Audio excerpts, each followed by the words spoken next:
let's talk about that. That's a good transitional element. Let's talk about comic concepts that we would like to see on the big screen. There's tons like that. Well, you name one.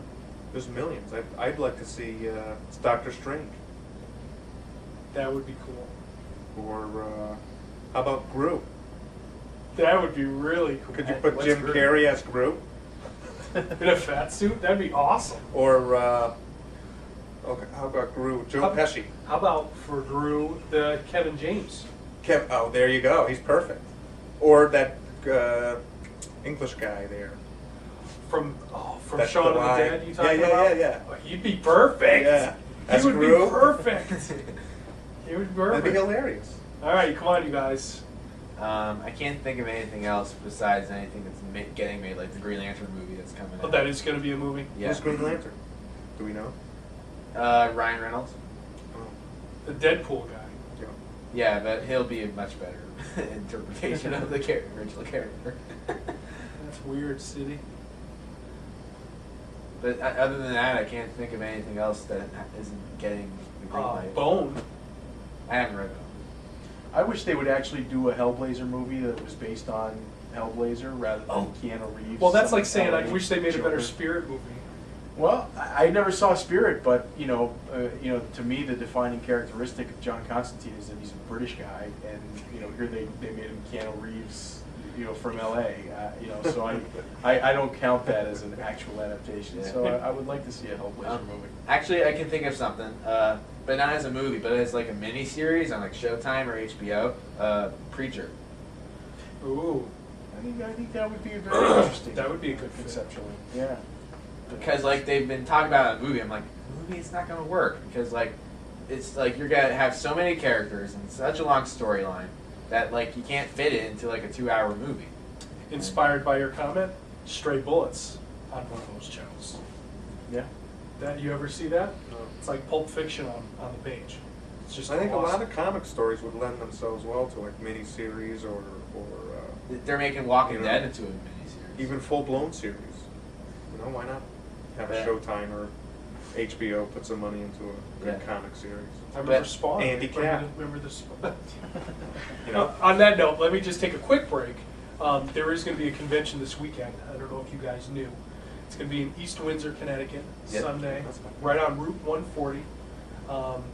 It's at the Golden Gavel Plaza. It starts at 10 o'clock in the morning, and I think it's over at 3, and I think it's 99-cent admission. So if that was something you were 99 interested in, cents. oh yeah, you might even get in for free. You kind of look kind of young.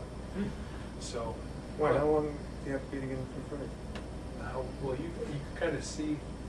Well, I could shave. Yeah, I don't know. All right, so sorry. After the Andy Cap comment, Pretty interesting. Sean Connery. I heard he's done. That's Yeah. right. Uh, How about Only in Whispers? We could do it ourselves. Another good thing that could like easily be adapted since it's like more of a drama. That'd be a good story. Have you ever read Blankets? Yes, I know of it. I I've haven't seen read it. it, I've but seen yeah. it. I've got his diary when he traveled overseas. That Alex Robinson? No, No. it's Forgot your name. this is bad that we don't know. If you comment on our YouTube space, who did Blankets? Well, I'll send you a sketch in the mail. First The person. guy who did Chunky Rice? Yes, I believe so. I don't remember. Shame on us for not knowing. First comment on YouTube to tell us.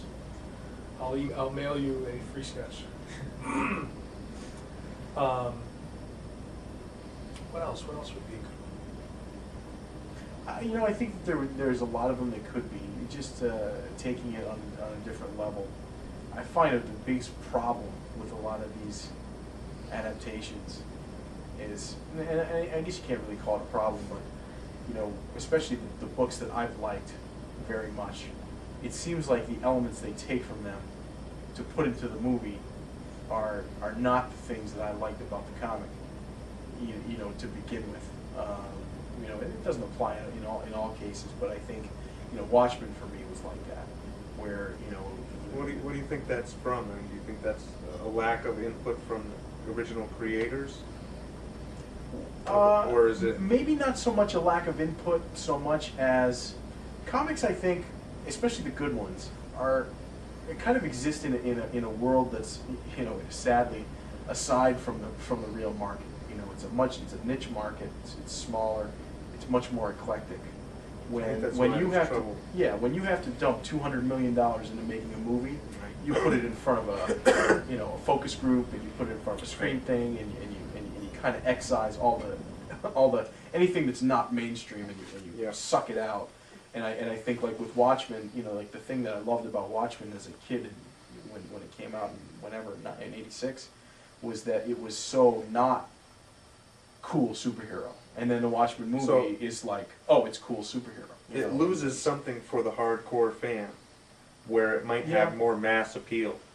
Right. Just like I was saying before, it's like you almost have to betray the true comic fans who've been following it all along just to get that mass appeal. You know. Right. I think you find that with any kind of licensed product that goes to, like, all these Harry Potter fans, or the Lord of the Rings fans. It's not the way it happened in the book. Well, it's true though. So you almost feel as a comic fan of a particular title that, you know, I almost wish they wouldn't make it into a movie because they're going to ruin it. Mm-hmm. You know, they're not going to make it as good as it could be. Like Wolverine Origins. I haven't seen any of those. I have a good argument, like, not an argument, but like a point or a statement, but whatever. But, like, I think people overreact when they make a bad adaptation of something, and it's like, oh, they ruined it. But I'm just like, well, did they come and burn your copy of, like, the original source material? No, it's still there. You can still love it. Like, people feel they have something invested in it, though. You know, if you followed a title from day one or from early on, and then, you know, you've put so much of your time into it, and you really enjoyed it, and then someone puts it up there, and it's totally opposite of what you think.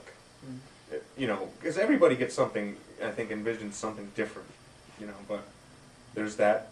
Their core audience will never satisfy them. It's because the project is so big, and to squeeze it down into a 2-hour movie. Right. There's no way you'll make them happy. It's never going to happen. Well, but I don't think the onus is necessarily on the the reader for having loved it so much, and you're not making them happy. I think that, you know, to a very real degree, originality is not a high premium in Hollywood, and I think, you know, I mean, you take Fantastic Four, the second one, where they, you know, and yeah, I understand that Galactus is a big purple giant, and Pig Giant is kind of goofy, but they made him a cloud in the second movie. They made him a big giant cloud. He's a planet and spaceship, and you know, and it's almost like, you know, take the chance, make him this big goofy pink giant. You know, the kids in the '60s loved it.